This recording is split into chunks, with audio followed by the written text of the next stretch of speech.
That's very interesting. Um, But the Wahhabists are the ones that got oil, power, and money. right. So, And once again, these Wahhabists, how connected are they to the Vatican? well, they're extremely linked because they are working for the same purpose. I can talk with different colleagues that can provide me with the documents and historical evidence of what I'm stating. That would be excellent. I would love to do that.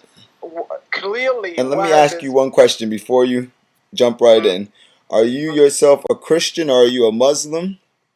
I don't consider myself as being none of this right now. I just turned from an atheist to a believer, so I'm seeking throughout my studies what's the truth. Yes. The oldest Christian scriptures we have found, and I have dated it myself with some of the colleagues 10 years ago when the Vatican allowed us to, just to have a look at it. We've dated it through, I don't know if you know the method to. Do you speak French or not? No, I don't, unfortunately. No problem. So we date historical objects with a scientific method that we call carbon 14. I don't know what's the Okay. English term for it. So Before you I go have been. before you go further, I just want to stop you for 1 second and ask you a question. All right. You were given access into the Vatican to be able to look at this manuscript? Yes, just to date it. To date it only. We were not able to read most of it because we were three different historians. Me from France, a colleague from Spain, another one from Germany.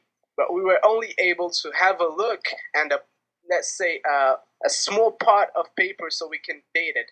But eventually we managed to read some of it. Can I ask you one more question before you go forward? Mm-hmm. Where in the Vatican were these manuscripts located?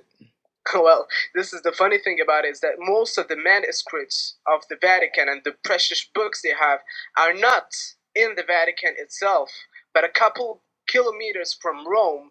There is a well, it's funny because when you see it, it just looks like a typical house, in ferm. How do you say it in English? Ferm, a farm. Okay. You know where you grow vegetables and Yes, a stuff. farm.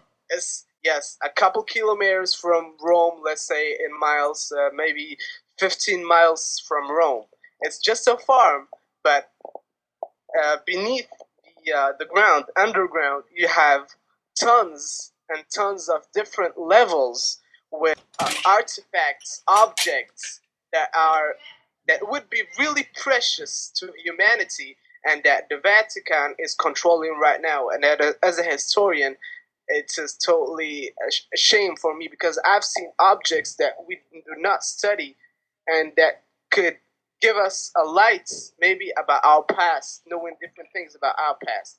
So I know, let's say I have some basics in Hebrew, not that much, but hopefully the colleague from Spain that was with me was Jewish, so he managed to read a couple of things from it, and there are a lot of shocking things.